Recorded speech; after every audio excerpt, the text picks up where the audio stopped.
आणि दिल्लीमधील स्फोटानंतर कुतुब मिनारची सुरक्षा वाढवण्यात आलेली आहे।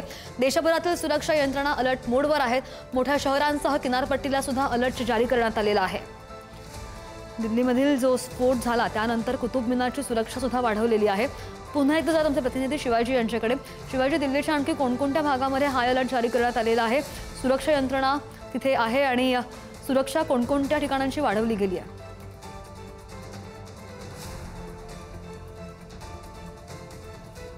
हुमायूनचा मकबरा आहे, त्याचबरोबर जसं तुम्ही सांगितलं की कुतुब मिनार आहे, त्यानंतर अरुण जेटली स्टेडियम आहे, त्यानंतर दिल्लीचा लाल किल्ला ज्या ठिकाणी घटना घडली ते आहे, संसद भवन आहे, पंतप्रधान कार्यालय असो किंवा पंतप्रधानांचं निवासस्थान असो, त्याचबरोबर विरोधी पक्षनेते राहुल गांधी, सोनिया गांधी यांची घरं आहेत, त्याचबरोबर गृहमंत्र्यांचं घर आहे, संरक्षण मंत्र्यांची घरं आहेत। ही सगळी जी ठिकाणं आहेत ती अत्यंत संवेदनशील आहेत। त्याचबरोबर कॅनॉट प्लेस, ज्याला सीपी म्हटलं जातं, तो देखील परिसर आहे। त्या भागामध्ये काही वर्षापूर्वी बॉम्बस्फोट झाले, तो हा भाग आहे।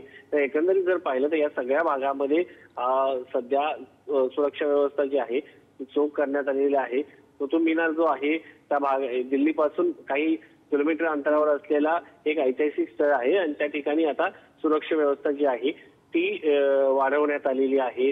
त्यानंतर जर पाहिलं गेलं तर दिल्लीपासून जवळ असलेला आग्रा जो भाग आहे त्या ठिकाणी ताजमहाल आहे, फतेपूर सिक्री भाग आहे, आग्र्याचा किल्ला आहे। या सगळ्या भागामध्ये आता सुरक्षा व्यवस्था जी आहे दिल्ली आणि दिल्लीच्या आसपासची जी शहर आहे, नोएडा असो, गुडगाव असो, जी औद्योगिक क्षेत्र म्हणून ओळखली जातात, त्या सगळ्या भागामध्ये जे आहे सुरक्षा व्यवस्था जी आहे ती अधिक चोख करण्यात आलेली आहे। शिवाजी, धन्यवाद दिलेल्या सगळ्या सविस्तर माहितीसाठी।